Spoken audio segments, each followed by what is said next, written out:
So guys finally Boruto 2 blue vortex chapter 11 యొక్క spoilers అయితే వచ్చేసాయి. ఒక రకంగా దీన్ని మనం స్పాయిలర్స్ అని కూడా అనలేము బ్రో, మొత్తం చాప్టర్ రిలీజ్ చేశారు. ఈ చాప్టర్ లో మనం చూడబోతున్నాం మన హిమవారి యొక్క బీజు బాంబ్. ఇంకంతే కాదు, ఈ చాప్టర్ లో మన శారదా వర్సెస్ హిరారి యొక్క ఫైట్ కూడా అయింది. పైగా మన కిసిమోటో సెన్సే అయితే ఈ చాప్టర్ లో మన బొరుటోకి మామూలు హైప్ అయితే ఇవ్వలేదు బ్రో. మన యంగ్ లార్డ్ అయితే అసలు దుమ్ము దులిపేస్తున్నాడు. అసలు ఈ చాప్టర్ పేరే సీరియస్. ఈ చాప్టర్ అయితే చాలా సీరియస్ గా ఉండబోతుంది. సో ఇంకేం తెచ్చుకోవాలి వీడియో, కానీ అంతకన్నా ముందు మేము ఛానల్ ని ఇప్పుడు సబ్స్క్రైబ్ చేసుకోకపోతే తొందరగా వెళ్ళి సబ్స్క్రైబ్ చేసేయండి. ఒకవేళ ఆల్రెడీ సబ్స్క్రైబ్ చేసి ఉంటే గైస్ అరిగాతో ఇంకేం తెచ్చుకున్నా లెస్ వీడియో. Boruto 2 blue vortex chapter 11 start అయ్యింది ఒక క్వశ్చన్ నుంచి. ఆ క్వశ్చన్ ఏంటంటే Himawari awakens at the blink of Inojin death. అయితే తన ట్రూ పవర్ ఏంటిదని చెప్పి రైటర్ మనల్ని అడుగుతున్నాడు. ఇంకా ఈ చాప్టర్ స్టార్ట్ అయ్యింది జూరా, ఇనోజిన్ ఇంకా హిమవారి నుంచి. మీరు ఇక్కడ హిమవారిని చూసుకోవచ్చు, తనైతే ఇప్పుడు బీజు ఫామ్ లో ఉంది. తన హెయిర్ కూడా పైకి లెగిస్తుంది. అది చూసి మన జూరాకైతే అర్థమైపోయింది ఇది 90s యొక్క చక్ర వల్ల జరుగుతుందని చెప్పి. ఇంకా మన హిమవారి వెంటనే కిందకు వచ్చింది అనమాట. అది చూసి మన షికడాయ్ షాక్ అయిపోతాడు. ఎందుకంటే మన జూరా హిమవారి యొక్క లెగ్ నే ఇరిపేశాడు. అలాంటిది ఇప్పుడు చూసుకుంటే ఆ లెగ్ మొత్తం హీల్ అయిపోయింది. మన హిమవారి నార్మల్ గా నడుస్తుంది అక్కడ. అసలు ఇది ఎలా జరిగిందని చెప్పి మన షికడాయ్ అయితే షాక్ అయిపోయి చూస్తూ ఉంటాడు. కానీ రెండో వైపు మన హిమవారి అయితే ఇనోజిన్ దగ్గరికి వెళ్ళి తన హెయిర్స్ ని ఉపయోగించి ఇనోజిన్ అయితే కిందకి తీసుకొచ్చిద్ది అనమాట. జస్ట్ తన హెయిర్స్ ని ఉపయోగించిద్ది. అది చూసి మన షికడాయ్ చెప్తాడు, నువ్వు తనలా మూవ్ చేయమాక, తనకి భారీగా దెబ్బలు తలిగాయని చెప్పి తను అంటాడు. కానీ ఇటువైపు చూసుకుంటే మన హిమవారి తన్ని ఫుల్ గా హీల్ చేసిద్ది. ఫస్ట్ ఇది చూసి నేను కూడా షాక్ అయిపోయా. కానీ దాని తర్వాత నాకు గుర్తుకొచ్చింది మన హిమవారి దగ్గర హగురోమో ఇంకా హమురా యొక్క చక్ర కూడా ఉంది కాబట్టి. So it is possible guys. ఒకసారి మీరే ఆలోచించండి, మన నరుటో హగురోమో ఇంకా హమురా చక్ర తీసుకొని కకాష్ యొక్క కన్నునే వెనక్కి తీసుకొచ్చాడు. అలాంటిది ఈ డోనెట్ ఒక లెక్క. ఇంకా మన హిమవారి షికడాయ్కి చెప్పింది, చూడు నాకు తెలీదు నేను మొత్తం హీల్ చేశానో లేదో, సో తొందరగా తిన్ని ఇక్కడ నుంచి తీసుకెళ్ళని చెప్పి తను అనిద్ది. కానీ మనోడైతే షాక్ అయిపోతాడు. తను చెప్తాడు, ఇంతకీ ఈ పవర్ ఏంటి, నీకు ఎక్కడి నుంచి వచ్చిందని చెప్పి తను అడుగుతాడు. అప్పుడు హిమవారి చెప్పిద్ది, ఈ పవర్స్ ఏంటో నాకు తెలీదు, కానీ నా నుంచి వచ్చే పవర్స్ తను కూడా సెన్స్ చేస్తున్నాడని చెప్పి తను అనిద్ది. అప్పుడు చోచో చెప్పిద్ది, ఇంతకి ఇప్పుడు నువ్వు ఏం చేద్దామని అనుకుంటున్నావు హిమవారి అని చెప్పి తను అనిద్ది. అప్పుడు హిమవారి చెప్పిద్ది, నేను ఇప్పుడు తన్ని డిఫీట్ చేద్దామని అనుకుంటున్నాను. ప్రస్తుతం నేను దీని గురించే ఆలోచిస్తున్నాను. అందుకనే మీ అందరికి ఇంకోసారి చెప్తున్నాను, మీరు ఇక్కడ నుంచి వెళ్ళిపోండి. తన టార్గెట్ నేను. మీరు ఇక్కడ నుంచి సైలెంట్ గా వెళ్ళిపోతే తను కూడా మిమ్మల్ని డిస్టర్బ్ చేయడు. అందుకనే ఇక్కడ నుంచి పారిపోండి అని చెప్పి తను అనిద్ది. ఆ మాటలు వినిన తర్వాత ఆబ్వియస్లీ మన చోచో అయితే దానికి ఒప్పుకోడు. కానీ మన ఇనోజిన్ చెప్తాడు, చూడు చోచో, మనం ఇక్కడ నుంచి వెళ్ళిపోవాలి. మనం ప్రస్తుతం తన దారికి అడ్డుగా ఉన్నాం. పైగా మనం ఈ ఫైట్ లో పార్టిసిపేట్ చేసినా మనం ఏమి చేయలేము. ప్రస్తుతం మనం ఇనోజిన్ యొక్క ప్రాణాలు కూడా కాపాడాలి. అందుకే ఇక్కడ నుంచి పద అని చెప్పి తను అంటాడు. కానీ స్టిల్ మన చోచో అయితే దానికి ఒప్పుకోదు. అప్పుడు మన షికడాయ్ ఇంకోసారి చెప్తాడు, చూడు ఒకసారి ఇక్కడ నువ్వు ప్రాక్టికల్ గా ఆలోచించు, ఇక్కడ ఉంటే అందరూ చనిపోతాం. అదే మనం ఇనోజిన్ ని ఇక్కడ నుంచి తీసుకెళ్లిపోతే కొన్ని ప్రాణాలైనా బతుకుతాయి. అదే మన హిమవారి మనకి చెప్పాలనుకుంటుందని చెప్పి తను అంటాడు. ఆ మాటలు వినిన తర్వాత మన జూరా చాలా ఇంప్రెస్ అవుతాడు. తను చెప్తాడు, వాయిస్ డెసిజన్ నారా షికడాయ్, నువ్వు బాగా ఆలోచిస్తున్నావు, మనం ఇంకెప్పుడైనా కలుద్దాంలే ఫ్యూచర్ లో అని చెప్పి తను అంటాడు. అది విని మన చోచో జూరాకి రిప్లై ఇచ్చిద్ది, నో వే అని. ఇంకా మన చోచో హిమవారికి చెప్పిద్ది, నేను దీన్ని యాక్సెప్ట్ చేయను, నువ్వు లేకుండా నేను ఎక్కడికి వెళ్ళని చెప్పి తను అనిద్ది. అది విని మన హిమవారి చెప్పిద్ది, నా దగ్గర ఏమైనా పవర్స్ ఉన్నాయంటే దాని నుంచి వచ్చే రెస్పాన్సిబిలిటీ కూడా నేనే తీసుకోవాలి. ప్రస్తుతం నాకు ఈ డెసిజన్ కరెక్ట్ అని అనిపిస్తుంది. అయినా ఈ సిచ్యువేషన్ లో మా నాన్న మా అన్నయ్య ఉన్నా సరే ఈ డెసిజనే తీసుకునేవారని చెప్పి తను అనిద్ది. బ్రో ఈ మాటలు వినిన తర్వాత నాకైతే అంకుల్ బెన్ గుర్తుకొచ్చాడు. ఇంకా దీని తర్వాత మనం చోచోని చూసుకోవచ్చు. ఆ మాటలు వినిన తర్వాత తనకి ఏం చెప్పాలో అర్థం కాదు. ఇంకా తను కళ్ళు మూసుకుని చెప్పిద్ది, అయితే సరే నువ్వు చెప్పినట్టే మేము ఇక్కడ నుంచి వెళ్ళిపోతాం. కానీ నువ్వు నాకు ఒక ప్రామిస్ చేసావు, నీకు గుర్తుందా? నువ్వు నేను వెళ్ళి ప్యాన్ కేక్స్ తింటామని చెప్పి నువ్వు నాకు మాట ఇచ్చావు. ఈ మాట నువ్వు తప్పమాక అని చెప్పి తను అనిద్ది. అప్పుడు హిమవారి చెప్పిద్ది, నేనెందుకు ఆ ప్రామిస్ ని బ్రేక్ చేస్తాను, ఐ లవ్ ప్యాన్ కేక్స్ అని చెప్పి తను అనిద్ది. ఇంకా నుంచి షికడాయ్ కూడా చెప్తూ ఉంటాడు, ఇనోజిన్ ని నా వీప్ మీద వేసుకున్నా, ఇంకా తొందరగా ఇక్కడ నుంచి పద మనం వెళ్ళిపోదాం అని చెప్పి తను అంటాడు. ఇంకా వాళ్ళైతే ఇక్కడ నుంచి వెళ్ళిపోతారు. ఇటువైపు మన హిమవారి కూడా ఒక్కొక్క అడిగి వేసుకుని జూరా వైపుకి వెళ్తూ ఉండిద్ది. ఇంకా మన జూరా చెప్తాడు, నా తెలుసు నువ్వు ఆ ఇనోజిన్ లాగా ర్యాష్ డిసిజన్స్ అయితే తీసుకోలేదు. అసలు ఆ యమనాక ఇనోజిన్ అయితే ఒక పిచ్చోడు. నేను ఎన్నిసార్లు వాడికి వార్నింగ్ ఇచ్చినా వాడు ఆ వార్నింగ్ ని పట్టించుకోలేదు. అందుకే వాడికి అలా అయింది. కానీ నువ్వు స్మార్ట్ గా నీ డిసిజన్ ని తీసుకున్నావు అని చెప్పి తను అంటాడు. కానీ మన హిమవారి తన మాటలేం పట్టించుకోదు బ్రో. తను వెంటనే జూరా ముందు నుంచొని ఒక గుద్దు గుద్దిద్ది. అంతే, మీరు కింద చూసుకోవచ్చు, సర్ఫేస్ ఊగిపోయింది. అంత పవర్ఫుల్ బ్లో చేసిన తర్వాత కూడా మన హిమవారి అంతటితో ఆగదు. తను వేరే పంచ్ కొట్టిద్ది. దాంతో మన జూరా ఏకంగా ఎగిరి వెళ్ళిపోతాడు. అసలు అక్కడ కొన్ని సెకండ్స్ వరకు మన జురాకి ఏం అర్థం కాల అక్కడ ఏం జరిగిందో. ఇంకా మన జురా వెంటనే కిందకు వస్తూ ఉంటాడు, కానీ కింద మన హిమావరి బ్రో తను టేల్ బీస్ట్ బాంబ్ రెడీ చేస్తుంది. ఇది చూసి నేను షాక్ అయిపోయాం బ్రో, ఎందుకంటే ఇది నేను ఎక్స్పెక్ట్ చేయలేదన్నమాట.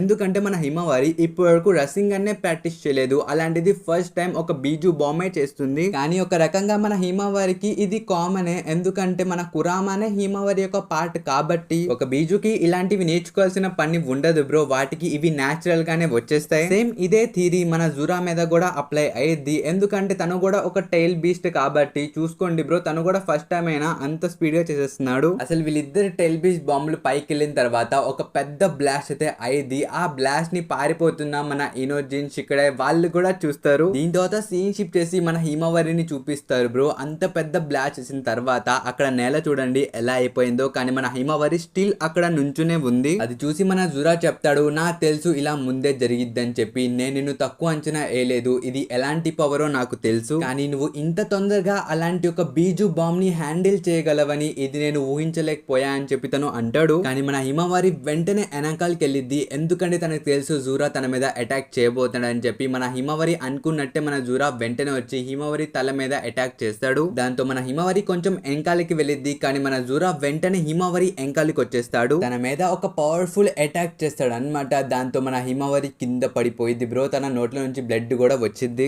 అప్పుడు మన జురా చెప్తాడు, నువ్వైతే నాకు కొంచెం ఫ్రీడమ్ ని గ్రాంటెడ్ చేసావు, నీ వల్ల నేను ఇవన్నీ ఎక్స్పీరియన్స్ చేయగలుగుతున్నాను, అందుకనే ఈ ఫైట్ ని నేను ఇప్పుడు సీరియస్ గా తీసుకుంటున్నాను అని చెప్పి తను అంటాడు. ఇంకా దీని తర్వాత సీన్ షిఫ్ట్ చేసి మన హిడెన్ లీఫ్ విలేజ్ కి వెళ్ళిద్ది. ఇక్కడ చూసుకోవచ్చు మన హిడాడి ఉన్నాడు, తన ముందు సుమిరే, శారదా, కొనహామరు ఇంకా కొంతమంది షినోబిస్ ఉంటారు అనమాట. మనం కింద చూసుకోవచ్చు బ్రో మన హిడాడి పడిపోయి ఉన్నాడు. ఇంకప్పుడు మన శారదా చెప్పింది, చూడు నీకు తగిలిన గాయం చాలా పెద్దది, నేను ఇప్పుడైనా చెప్తున్నా మా ప్రశ్నలకి నువ్వు సమాధానం చెప్పు, ఇంకా మేము నిన్ను వదిలేస్తాం, ఇంతకీ నువ్వు ఎవరు, నువ్వెలా ఆ చిదోరి అటాక్ ని యూజ్ చేయగలుగుతున్నావు అని చెప్పి తను అడిగిద్ది. కానీ మన హిడాడి అయితే అవేం పట్టించుకోడు, తను మెల్లిగా ఆ క్రోమాక్ లోపలికి వెళ్ళిపోతాడు. ఇంకా రెండు వైపు నుంచి బయటికి వస్తాడు బ్రో. ఇటువైపు చూసుకుంటే మనోడు మొత్తం న్యూ, ఆ గాయాలు మొత్తం పోయాయి. అది చూసి వాళ్ళందరిది చిరిగిపోయింది బ్రో. మన శారదాకైతే ఏకంగా చెమటలు పట్టేస్తాయి. అప్పుడు మన హిడాడి చెప్తాడు, నాకు తెలుసు ఆ కళ్ళేంటో, నాకు జూరా చెప్పాడు, నీ కళ్ళనే కదా షరింగన్ అనేదని చెప్పి తను అంటాడు. అది వినిన తర్వాత మన శారదాకైతే ఏం అర్థం కాదు, ఈ జూరా ఎవరని చెప్పి తను అడిగిద్ది. కానీ మన హిడాడి కంటిన్యూ చేస్తూ చెప్తాడు, అయితే నేను ఇందాక యూజ్ చేసిన లైటింగ్ అటాక్ పేరు చిదోరీనా,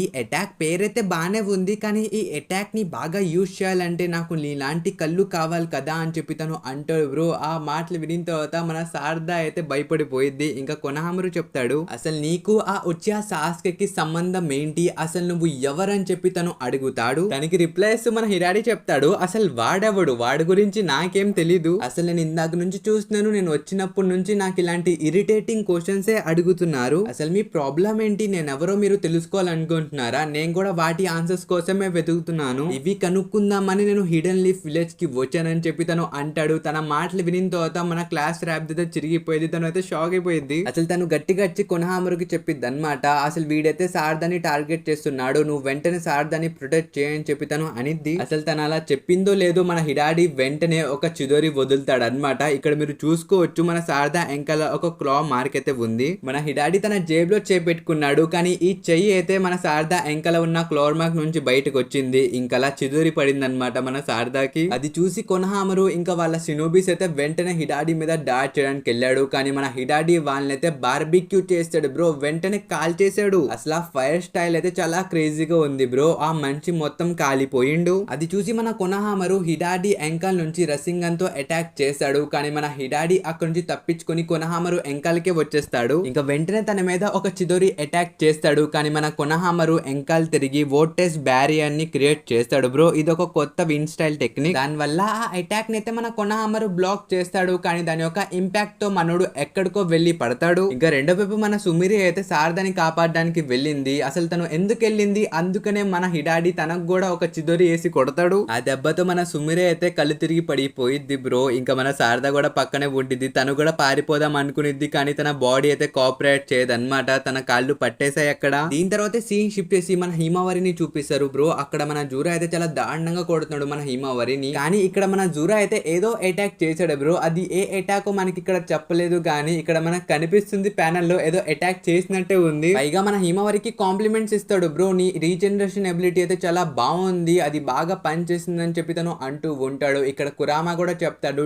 డ్యామ్ మనం ఇలా జరిగిద్దని చెప్పి ఊహించలేదు, మనం అనుకున్న దానికన్నా ఈ అపోనెంట్ అయితే చాలా స్ట్రాంగ్ అని చెప్పి తను అంటాడు. ఇంకా దీంతో సీన్ షిఫ్ట్ చేసి మనకి కవాకిని చూపిస్తారు. ఒక రకంగా చెప్పాలంటే ఈ చాప్టర్ మొత్తంలో మనోడు ఎగురుతూనే ఉన్నాడు బ్రో. ఇక్కడ మన డెల్టా చెప్పిద్ది, ఇంతకి కవాకి నువ్వు కోపడవంటే ఒక మాట చెప్తా, ఇందాకే ఆయన ఎవరో నిన్ను కొట్టేసి వెళ్ళిపోయాడు, ఇప్పుడు నువ్వు ఆయన వెంకాలే పడుతున్నావు, నువ్వు వెళ్ళి ఏం చేస్తావయ్యా, ఇంకోసారి దెబ్బలు తింటావు, అవసరమా నీకు అని చెప్పి తను అంటూ ఉండిద్ది. కానీ అప్పుడే వీళ్ళు ఒకరిని నోటీస్ చేస్తారు, అదే మన బొరుడో. తను వెంకాల ఉంటాడు కానీ ఒకేసారి వాళ్ళిద్దరిని దాటేసి ముందుకెళ్ళిపోయాడు. లిటరల్లీ ఇప్పుడు మీరు అడగచ్చు బ్రో ఈ ప్యానల్ ఎక్కడ కనిపిస్తున్నాడు అని చెప్పి, ఆ గీతల్లోనే ఒక గీత మన బొరుటో లిటరల్లీ అంత స్పీడ్ లో వెళ్ళిపోయాడు. మన బొరుటోని జూరా కూడా నోటీస్ చేస్తాడు కానీ తను ఏం చేయలేకపోతాడు బ్రో. మన బొరుటో చాలా స్పీడ్ లో వచ్చి మన హిమవారిని పట్టేసుకుని అలా వెళ్ళిపోతాడు. ఇంకా దీంతో సీన్ షిఫ్ట్ చేసి మనకి హిరాడిని చూపిస్తారు. ఇక్కడ చూసుకోవచ్చు బ్రో, తన చెయ్యి కూడా ఒక చెట్లా మారిపోతుంది. ఇంకా కింద మనం శారదాని కూడా చూసుకోవచ్చు. అక్కడ మన హిరాడి చెప్తాడు, ఇంతకీ ఉచియా శారదా నువ్వు ఎవరు, నిన్ను నేను డివైడ్ చేస్తే నాకేం లభించిద్దని చెప్పి తను అడుగుతాడు. కానీ అప్పుడే మన శారదా ఒక ఫ్రాగ్ ని నోటీస్ చేసిద్ది. ఇంకా రెండో వైపు మన బొరుటో కాలర్ మీద ఉన్న ఫ్రాగ్ చెప్పిద్ది, నేను ఉచియా శారదాని డిటెక్ట్ చేశాను, సింబల్ వచ్చేసి ట్రయాంగిల్ అని చెప్పి ఆ ఫ్రాగ్ బొరుటోకి చెప్పిద్ది. ఇంకా మన బొరుటో వెంటనే హ్యాండ్ సైన్స్ చేసి ఫ్లయింగ్ థండర్ గాడ్ టెక్నిక్ ని ఉపయోగిస్తాడు బ్రో. అంతే, అక్కడ నుంచి వెళ్ళిపోయి వెంటనే శారదా ముందుకైతే వచ్చేస్తాడు. వచ్చిన వెంటనే అసలు ఏం టైం వేస్ట్ చేయకుండా హిడాడి యొక్క చైనే కోసేస్తాడు బ్రో. అది చూసి మన హిడాడి, కొనహామరు, మిగతా నింజాస్ అందరూ షాక్ అయిపోతారు. వాళ్ళది చిరిగిపోయేది, అమ్మ వీడేంట్రా ఇలా చేశాడని. ఇంకా దీని లాస్ట్ ప్యానల్ లో మనం చూసుకోవచ్చు బ్రో, మన బొరుటో, హిడాడి, జూరా అయితే ఉంటారు. ఇక్కడ మన హిడాడి చెప్తాడు ఒసుసుకి బొరుటో అని చెప్పి తను అంటాడు. ఇంకింతటితో ఈ చాప్టర్ అయితే అయిపోయింది. అలాగే మీ అందరికి ఇంకోసారి చెప్తున్నా, ఇది ఒఫిషియల్ ట్రాన్స్లేషన్ అయితే కాదు. ఒకవేళ ఒఫిషియల్ చాప్టర్ లో కూడా సేమ్ కంటెంట్ ఉంటే నేను ఇంకో వీడియో చేయను గైస్, ఎందుకంటే నేను కొంచెం బయట ఉన్నాను అనమాట, మేము ఇల్లు షిఫ్ట్ చేస్తున్నాం, సో ఆ పనిలో ఉన్నాను. అందుకే ఆ ఒరిజినల్ చాప్టర్ లో కూడా సేమ్ కంటెంట్ ఉంటే చేయను. ఒకవేళ ట్రాన్స్లేషన్ చాలా డిఫరెంట్ గా ఉంటే అప్పుడు రెండో వీడియో చేస్తాను. ఇంక ఈ చాప్టర్ ఎలా అనిపించిందో కామెంట్స్ లో చెప్పడం మర్చిపోమాకండి. ఇంకా ఈ వీడియో అయితే ఇంతవరకే, మనం కద్దాం నెక్స్ట్ వీడియోలో. Until then bye by.